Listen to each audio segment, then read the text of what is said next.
OMG, baby, tell him.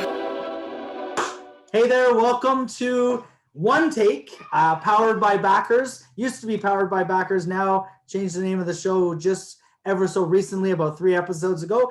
Anyways, I'm joined here by Sean, Patrick. Sean, better late than never, as they say, right? We were a little delayed yesterday. I couldn't get on. We're here today. Thank you for joining me.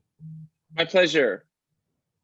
Awesome. So let's do a quick little intro on yourself, Sean. So for more than 25 years, you've enjoyed a rewarding career that pretty much began 3 days after graduating from design school. You've worked with the top North American brands like Nike, Labatt, Wells Fargo, and Loblaws across a broad spectrum of categories, including beauty, CPG, banking, and retail. Your mission is simple: to make decades of big agency intelligence accessible and applicable to small business by teaching, guiding, and inspiring better marketing. Marketing doesn't have to be complicated. If it is, you could probably use some help. Is that you in a nutshell? Yeah, how'd you know all that? I'm a wise guy. Oh, wow. Oh, so I don't do a lot of research, but Glad I updated my LinkedIn page. But I do some. The idea though of this show, and I've just sort of been catching my groove a little bit, is I have a lot of guests. I mean, I run a business, with staff and all kinds of stuff. So I'm busy a lot of the day, but I want to have this time with someone new, refreshing conversation, looking into what you do and what you got where you are. So I don't often have the time to do extensive research, but I like to think of this as everyone's getting to know you just like I am, right? In a lot of these conversations. And if I know you, I know you. If not, we'll get to know you deeper. So anyway, Sean, welcome to the show. Thank you. So where should we start? I asked someone this the other day. Let's do a choose your own adventure. I'll try this with you as well. Let's choose your own adventure. So choose your own adventure, where this conversation go. We can go, I'll start with question A. Would you like to talk about what you're currently doing? Or would you like to talk about your journey to get where you currently are? I'd like to talk about what I'm currently doing. It's a lot shorter.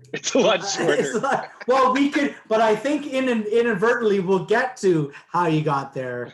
But okay, let's do it. So lead into, what is it that you're doing right now? I kind of alluded to it a little bit, but what is it that you're doing right now?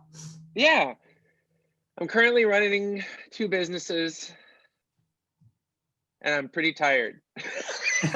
Sure. Hey, can I send you a Uber Eats coffee for how quickly? That'd be an interesting call on a Skype thing. How quickly can we get a Uber Eats from me to you if I called it in our half-hour call? It could be sooner than actually standing at said fast food place. Right, waiting in line, right? Right? Yeah. I'm still one of those people sometimes. So drive through out the road down the street. Sometimes I get to. So you're in Toronto, right? No, where? I'm in Oakville, yeah. Oakville, okay, so close Big enough. box heaven. I was gonna say Tim Hortons because some of the guests are U.S. based, and they don't know Tim Hortons. But I get to one of the Tim Hortons near my house, and I look at the line. I'm like, fuck. There's like 18 cars, 20 cars, like is all the way out the road. I'm like, I don't have time. I'll just forego the coffee for a couple hours and figure it out later on in the day. But yeah, it's crazy. Starbucks guy, so my way around it is mobile order. I just park, I mobile order, and I walk right in. That's genius. There you go. Yeah. Okay. I've yet to try mobile order for anywhere. I mean, I do Uber Eats at home and get it delivered. Yeah. But I've never done, because I think Tim's and Starbucks, they all have that, and McDonald's, they all have that now where you can order and park literally right outside, I think, in McDonald's, and they literally walk it out to you. Yeah. I've been mobile ordering on Starbucks for a couple of years now. Oh, wow. Okay. It's just part of my routine. It's like I leave the gym. Then. As I'm walking out of the gym, I order my coffee and I walk right over and I just go in, they say, "Hi, John." And then I just walk right out. Okay. There you go. That's the one thing I do. I'm going to have to look into, that's the utilization of technology right there. Right? Right? Yes. That's, that's a pro for technology. Check for tech. So what am I doing? Yeah. What are you doing? Yes. Yeah. So I'm basically running 2 businesses now, and I accidentally started another one by launching a podcast last week. So something similar to this? Do you do audio, video, or both? How do you do it? It's audio only. Okay. We actually started it about a year ago as a sort of exercise. We called it Podcast Camp. I have a co-host, and spent a lot of time just because, I had to figure out how to edit. We had a great sound room and all that stuff. And then of course, COVID happened. So had to kind of start over and set up a home place. But anyways, we've pulled together a lot of episodes, but we've launched with 5.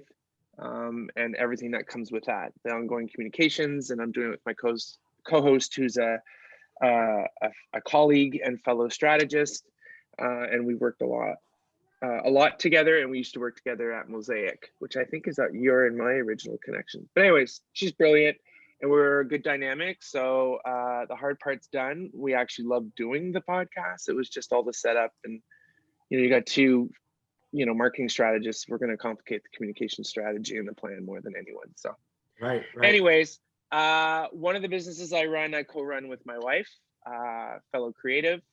It's been around for about 20 years, called Patrick Paradisi. It's both our names. People think I'm Patrick Paradisi because I have 2 first names, but I am not. I am Sean Patrick of Patrick Paradisi. It's really what I would call boutique. I mean, it's just the 2 of us, but I do hire a lot of contracts as I win projects. I would say the key deliverable there is creative, at as high a strategic level as I can do, because it's the only kind of work I really enjoy doing. But everything from live events to branding, design, all that sort of stuff. So that's been around for a long time.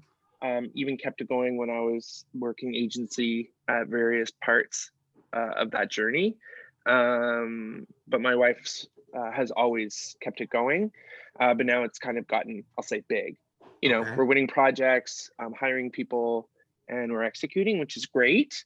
Those are like, if you're business 101, those are check boxes, right? Yeah. You're getting sales, you're generating revenue, you're executing on those sales, and making clients happy. Yeah, and you're profitable, so you're growing and hiring people. Yes, there you go. Awesome. And then the other part, which is really only happening right now, but I've already got clients before I officially launched, but is my Wise Guy sideline.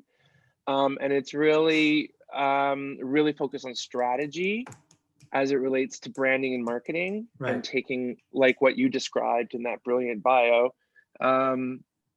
all those years of what I would call big brand strategy, and being, a digital strategist and a creative director and all that stuff for many, many years. It's amazing to me as a small business owner of 2 now, of how daunting it is for non-marketers, but even marketers who are trying to market their business, their small business. And I think for me, it's definitely more of a passion now, because I think I can make a heck of a lot more impact in sharing kind of some of the basics of how marketing works in the big world.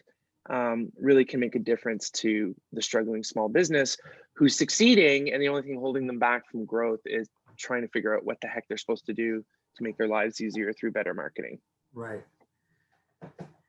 Interesting. And that's it. And I have 3 kids. Yeah. How old are your kids?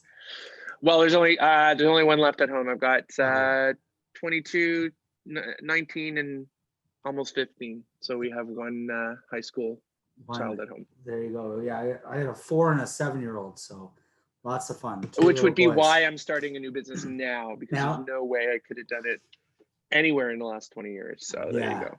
So it's interesting. So I'm gonna ask the tough questions. No, I'm just kidding. There's no tough questions in. I love tough questions. Show. There's no gotcha. No. But I want to delve into sort of something that I think is interesting, because marketing, yes, huge. I mean, influential. We do it. Something that as an entrepreneur I've learned, along the way, that it's one of those skills that as an entrepreneur you have to have. I think it has to be innate in you. But anyways, we won't get into that side, but I call it, you know what I literally quote, marketing is a life skill now. You can't not be a marketer. Exactly. You can't not be a marketer. Exactly. I mean, what we're doing here is arguably an in around, inadvertent marketing tactic, right? That's a great company name. Inadvertent marketing. Inadvertent marketing. Well, that's what content, that's what pull.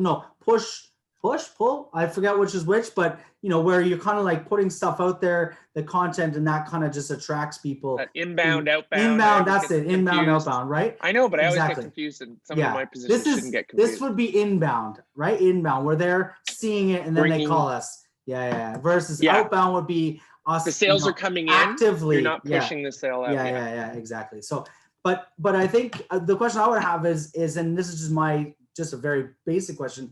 So you have a marketing, call it agency, if you will, with your wife, to simplify it. But now you feel the need to have a separate entity. I'm just wondering what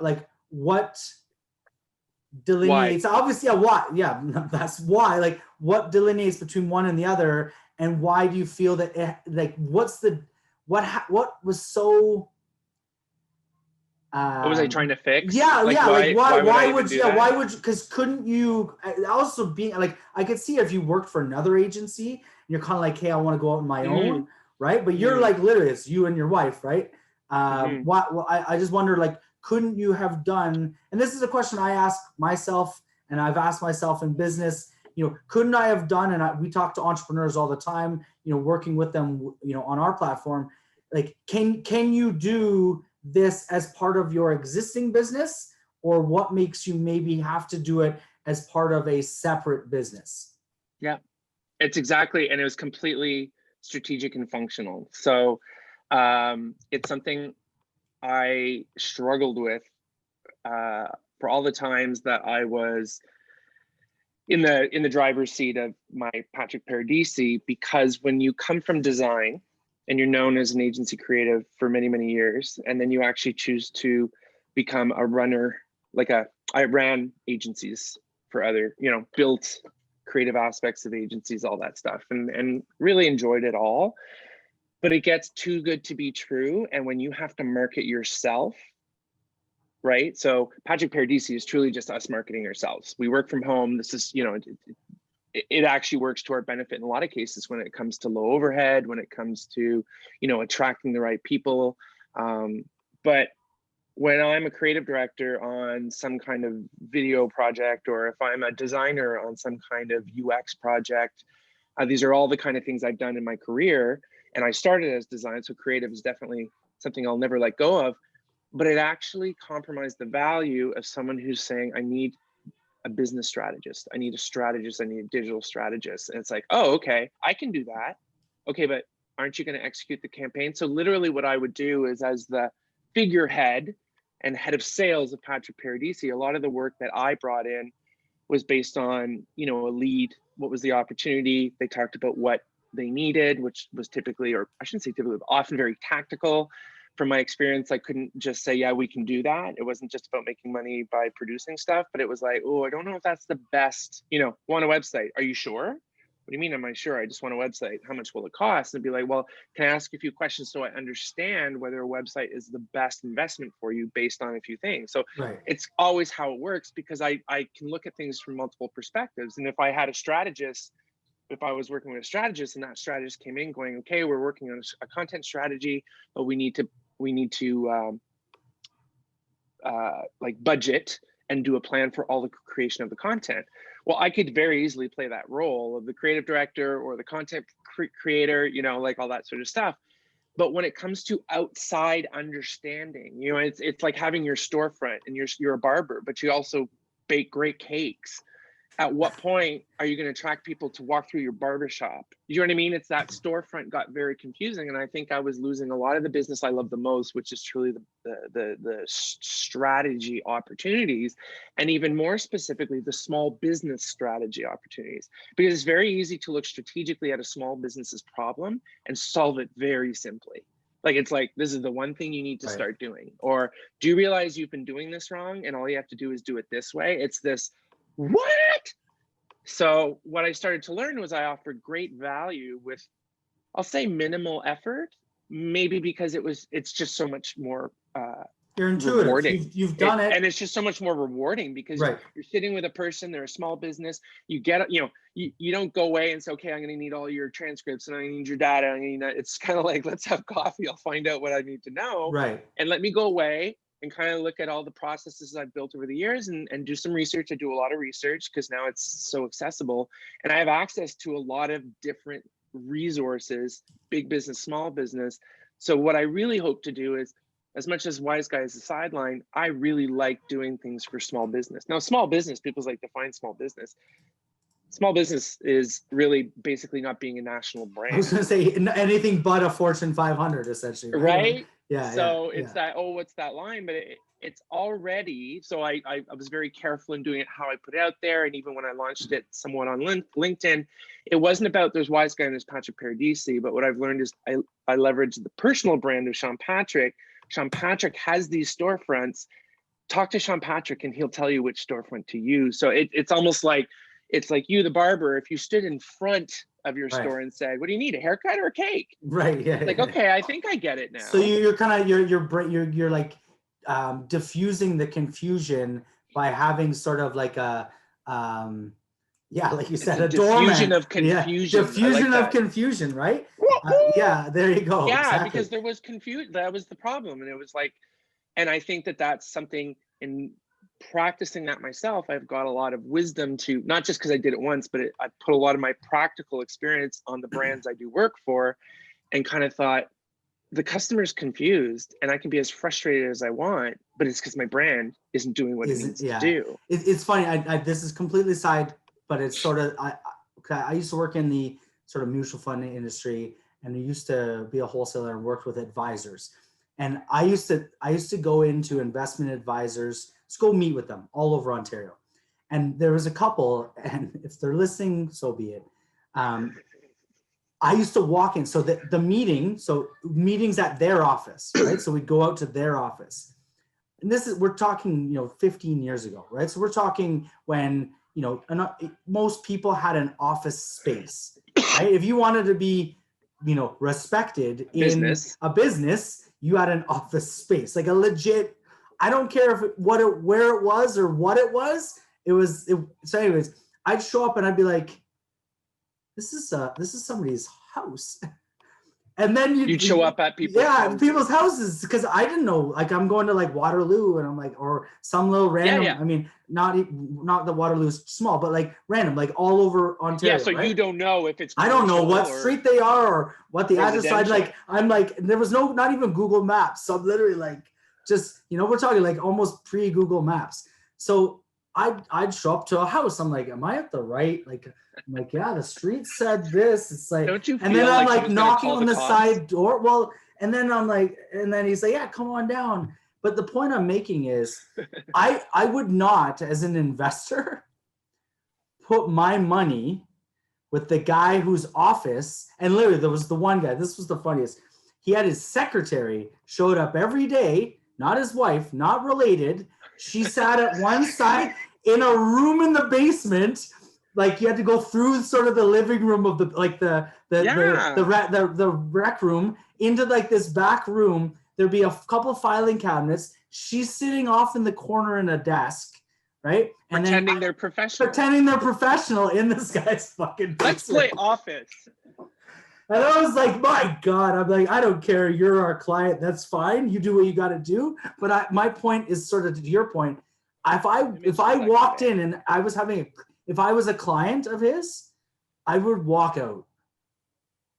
Like it's to your mixed messages. Like, hey, buddy, you can't get your shit together enough. You don't have to get a fucking office, right?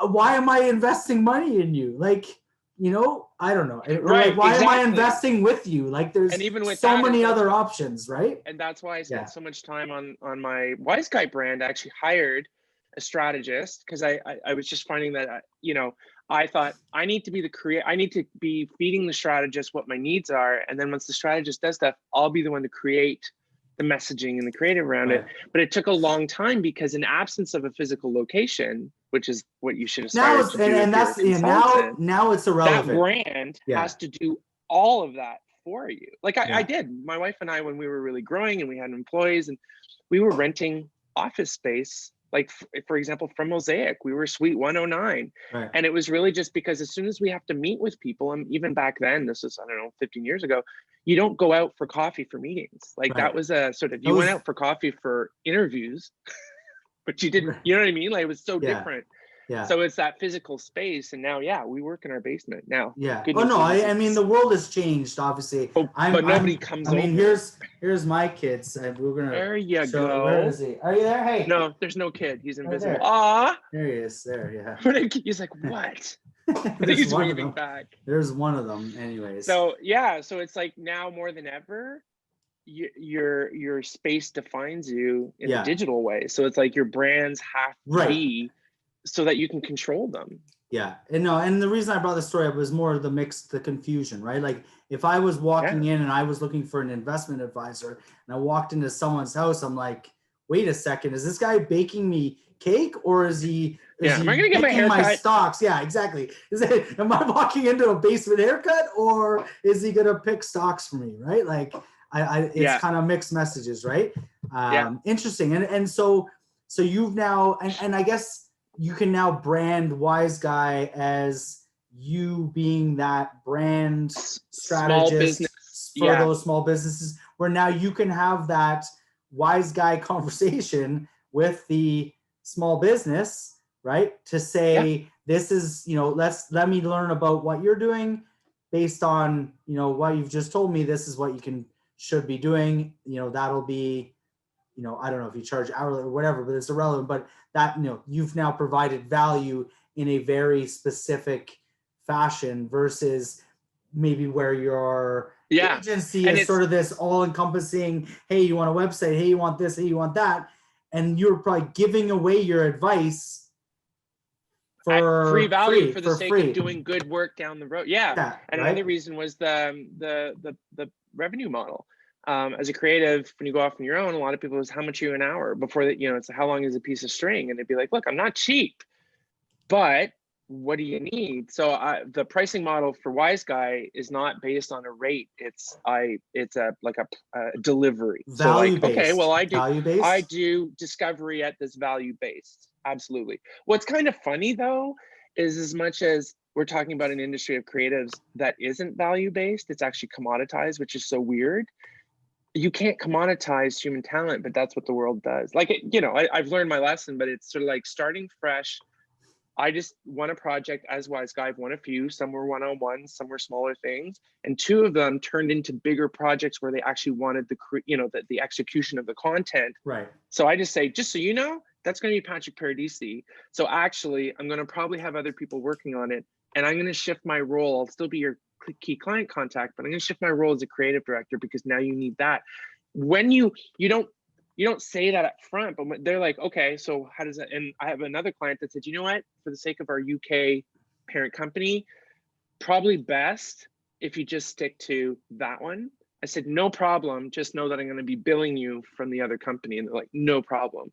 So I've even created how I price things because that, the creative world is like that. So I still only do it by project unless there's urgent stuff and there's an hourly rate for something. I just charge a really good hourly rate, or I lie about the hours. There, I just exposed myself.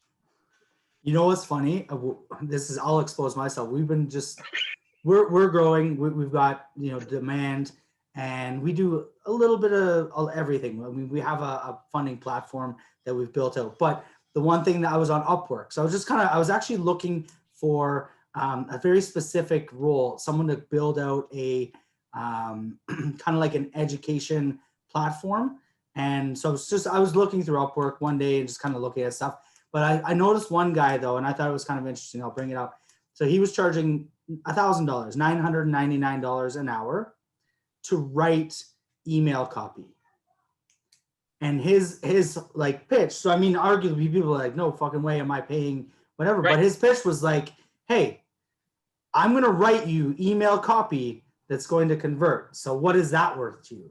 Right. Yeah. So I read actually his whole pitch. I was like, hey, if I was looking for somebody to write specific styled email copy, you know, and he had examples and everything like that so the hourly, depending on Well, it's the the whole value idea it's of like, creating, right? there's a famous comic strip or editorial cartoon, and there's like a young designer, like a woman standing in front of a desk of some bald guy. You know, it's very rudimentary drawing, but basically it's the back of him looking at something she laid out.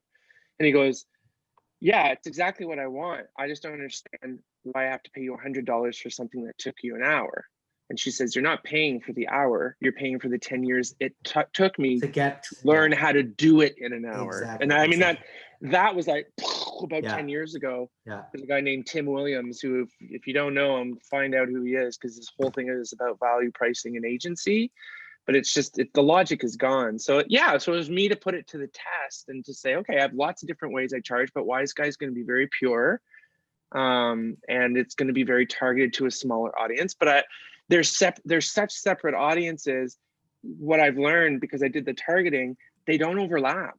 Like, if you think, you know what I mean? My audiences are so completely different. And when they do come together, is where I learned, is they come together under Sean Patrick. But I control sort of like, you're the gatekeeper, if you want me to work. You're the guy standing at the door going, hey, but it was upstairs, only after downstairs. It was only after about like 10 years of struggling with like, oh, why aren't I winning this kind of business? Or why can't I get more of that? Or why did that go away? It's like, because they hired me as a creative. What they really wanted was strategy. I did the strategy. And now they're sort of like, okay, we don't think you should do the creative. Interesting. Right? Or we can't afford you because strategy is expensive. So that was sort of, it's only been about 5 months since I started doing Wise Guy stuff, like webinars, that sort of thing. And it attracts, here's the power of marketing. It's attracting exactly who I want to attract. Right. For the kind of work I like to do. And it allows me to say no to some things. If I say, well, I'll only do it if you let me do, say, a discovery first, which is like my standard gathering information, analysis, and kind of, this is what you need to do. So yeah. Interesting. I just thought of the analogy too. I don't know where it is. I think it was either Niagara Falls, maybe in Toronto somewhere. There was a strip club where the guys were on the bottom, the girls were on the top floor. So it'd kind of be like walking up the strip club, be like the bouncer being like, okay, guys or girls? So you kind of know which floor do you want to go on, right? Exactly. So I don't know if I like that analogy for my business. But they're two definitely divergent, you know, whatever, right? And they do come back together, but potentially, it's not to assume to say, look, let's just have a coffee. My whole thing on branding is hey, do I even want you as a client? Right. Yeah. I sound like a snob, but I'm not. Yeah. Well, what if they asked you to go to Tim Hortons? Let's go full circle. You'd be like, yeah, no thanks. That's a whole different filter. I already exposed myself. I'm out right out of the gate. No, I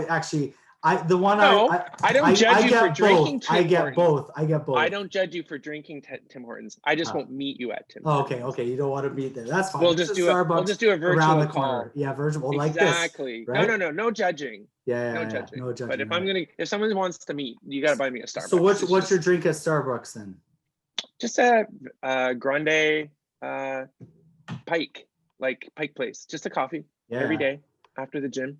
There you go. I'm a venti peppermint mocha frap with whipped cream and chocolate drizzle. And if you got the chocolate flakes, I want that too. And I've learned that this is what I want. It originally was the Christmas drink, but then they stopped serving it at about January. And I'm like, fuck. You order off menu at Starbucks. Off menu at Starbucks. So cool. See, I think I'm cooler because I just get the coffee. I'll be like, oh, you're out of Pike. It took me so long to figure out what it was though, because I was like, I really want that Christmas drink. And then someone was like, just for the record, we don't serve it anymore. But if you want sort of what it is, this is how you order it. I was like, oh, there you go. It's pretty specific, so I get it. Yeah. So anyways, I don't know why. Well, I just like it. It's like, well, now I'm not going to meet you at Starbucks because I can't afford you. It's like a mint chocolate chip friggin' milkshake. It's amazing with coffee. Right? Yeah. Mint chocolate chip. It's got to be $8. It's got to be above the $5. It's a venti. It's got to be above the $5. I don't have to get venti. My wife tries to get me the grande, which is like the large version, or like smaller, the medium size or whatever. Anyways, I guess she wants me to look a little more svelte. But no, she wants to put the kids through school. So stop ordering the Oh, $8 the cider other, stream. or the additional one. I never thought about the cost wise. Yes, you're right. The additional. Yes. Okay. On that note, let's go back to where it all began. So I mentioned a bunch of names in the beginning. So give us sort of the beginning of, I guess I'd like to know what brought you from working for other people to working with your wife on your own sort of thing. Less interesting than you might think. Not having work, losing a job, being so that's- overqualified for the industry. And I mean that with a lot more humility than it sounds, but being packaged out from a big .com company or whatever. And then having this sort of, there was no standard. So it was sort of like the economy, blah, blah, blah. So just, needed to get some money in. And so my wife had already gone freelance. That's something she chose to do. We met at work. We used to both be designers. She was specifically in live events. I was in interactive, which is now called UX. So a lot of times it was just out of need kind of thing. Out of need. And it teaches you that those are the times when some of the biggest decisions are the easiest to make. I don't think I ever aspired to being an entrepreneur, let alone even just a freelancer. So late in my years, it's sort of like I had so many opportunities to learn how to run big businesses because I was figurehead, had to learn the kind of things I never wanted to learn until I realized that, this is some great logic to and then now I do it for clients where it's like, when I'll ask for some sort of business or financial information, not like the books, but to say, can I ask what your revenues are? Can I ask, and at first they'll be like, can I ask why? And I'm like, well, I just want to make sure you're in the right marketplace to even know like where's your value. And they kind of go like, oh. So from a strategy perspective, right? Yeah, it's definitely I mean, my strategy is always marketing, but marketing has to, the best way for marketing to succeed is it has to perform against something. And it's like, well, why are you building a website? Well, we got to grow our sales. How much? Well, you don't have to worry about that. Well, I don't have to, but you should. Be really disappointed that you paid me, and in a year you have no idea whether you drove the sales you said. So anyways, I talk about a problem that's solvable or that needs solving, right? So there needs to be a problem. There needs to be people that want that problem solved. If there's a problem but no one gives a shit about it, that's not a very good business strategy, right? So understanding and I think that's going back to your sort of, I love what you said about, we're all marketers and you have to be, and marketing is always the sort of last role. I've done work for startups and I often would be brought on to help them serve them in that marketing sort of capacity because it was something that was shared or sales guy did it. So it's always, I call it almost the last hire, right? Because it just always seems like, well, that's an expense we can't incur. And I don't disagree with that. But what I noticed was now that I'm, multiple companies and figuring this all out is it's about, in order for it to work for you, you got to put a little bit of that time up front. It's sort of like, if it's complicated and you don't even know why, you probably committed to tactics before you even knew they were good, right? Like the whole idea is talk to someone, because one thing from a position standpoint is it's almost impossible just to get simple advice about the best way to go to market or how do I leverage marketing to grow my business. There's nothing out there that doesn't try and sell you something. Right. You mentioned maybe webinars. That was a big. There's webinars, right? Everyone's trying to sell you a webinar so you can learn, but they're just trying to sell you some additional upsell. And you get about 3/4 through and you're like, oh, and that's why when I started doing webinars and I was looking at what software to use, they were all sales lead tools. And I'm like, I just want a good platform that will allow me to create registrations. And yes, I do want to follow up with people, but no, they're free. Okay, well, how do you follow up with them? I don't really. I follow up by providing additional educational materials from the webinars. Why are you doing these webinars? Because I've taught for 20 years and I miss it. I want to help. If work comes from that, like it's to that age to say, let's be honest, the pressure is off for me to have to work as hard as I had to before. That doesn't mean I should stop. So Wise Guy was kind of that outlet where, hey, I'm not even trying to make money. I'm literally just trying to cover costs right now to see what comes out of that. And that's where there's the podcast and there's all that stuff. And it's sort of like, it's enabled me to have the voice without having to sell. So I can make statements. I cannot worry about, well, is this going to put some people off? It's just about being honest. And those who want to hear it that's who it's attracting. Interesting. Well, I'm going to throw something out here, and then I got one last kind of choose your own adventure question. But we're building out an accelerator program. We're trying to bring in experts from various sectors within the entrepreneurial journey. I'd be more than happy to discuss, or I'd love to invite you to be a part of that in one way, shape, or form. I think you'd be a great. Go Tim Hortons. Hey.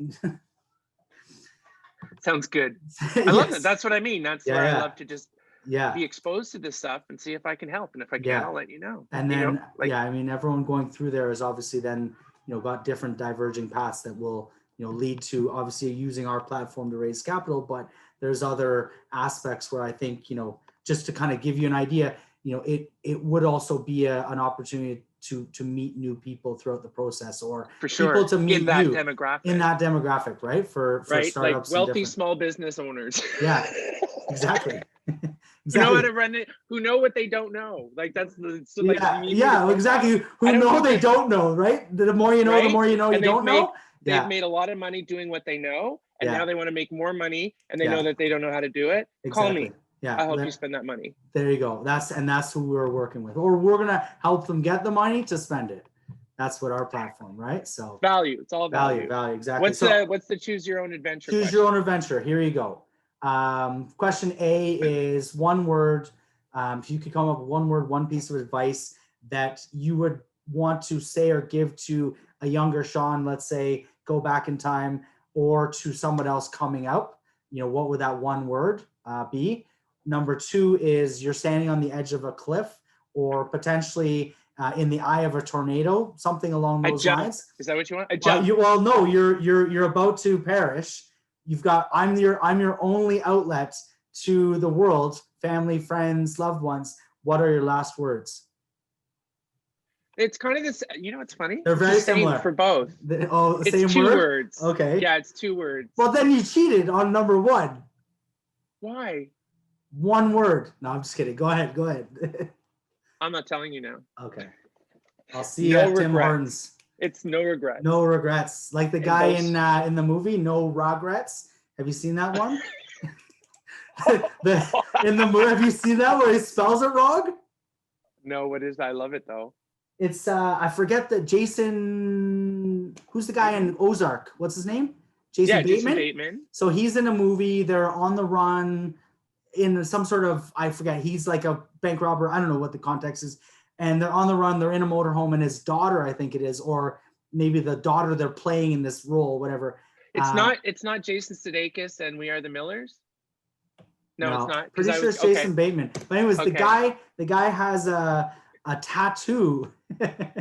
It says no regrets. It's spelled R-A. Yeah, right. And he's like, seriously, you have no regrets. How about your tattoo? You fucking idiot. I actually saw that somewhat recently, and I wish I could remember. Anyways. Yeah, but no it's regrets. I'd no spell regrets. It out for you. Yeah, spell it properly. Yeah, either way, and I just say to my younger self, don't worry about it. Like, please don't regret anything. Yeah. Awesome. Well, please. Well, anyway, look at Sean. Me. I mean, look at me. Do I look like I should have any regrets? Other than Rogaine or something? Maybe it's too late. You're not only the member, but you're the president. I'm not only a user. Yeah. Anyways, Sean, thank you very much for joining. This is a pleasure. Let's talk soon. Love to get you in on the program with us to help. Thanks, with that Justin. Accelerator. It was really fun. Yeah, I this is what it's all about. Just a fun, enjoyable 30-minute shooting the shit, as we said off air before we started. But anyways, thank you very much. Everyone else, this is one take. So as you see it, that's how we recorded it. Powered by backers. I will see you guys again tomorrow. Sean, thank you very much. Appreciate it. We'll talk soon. Yes. OMG, baby, tell him.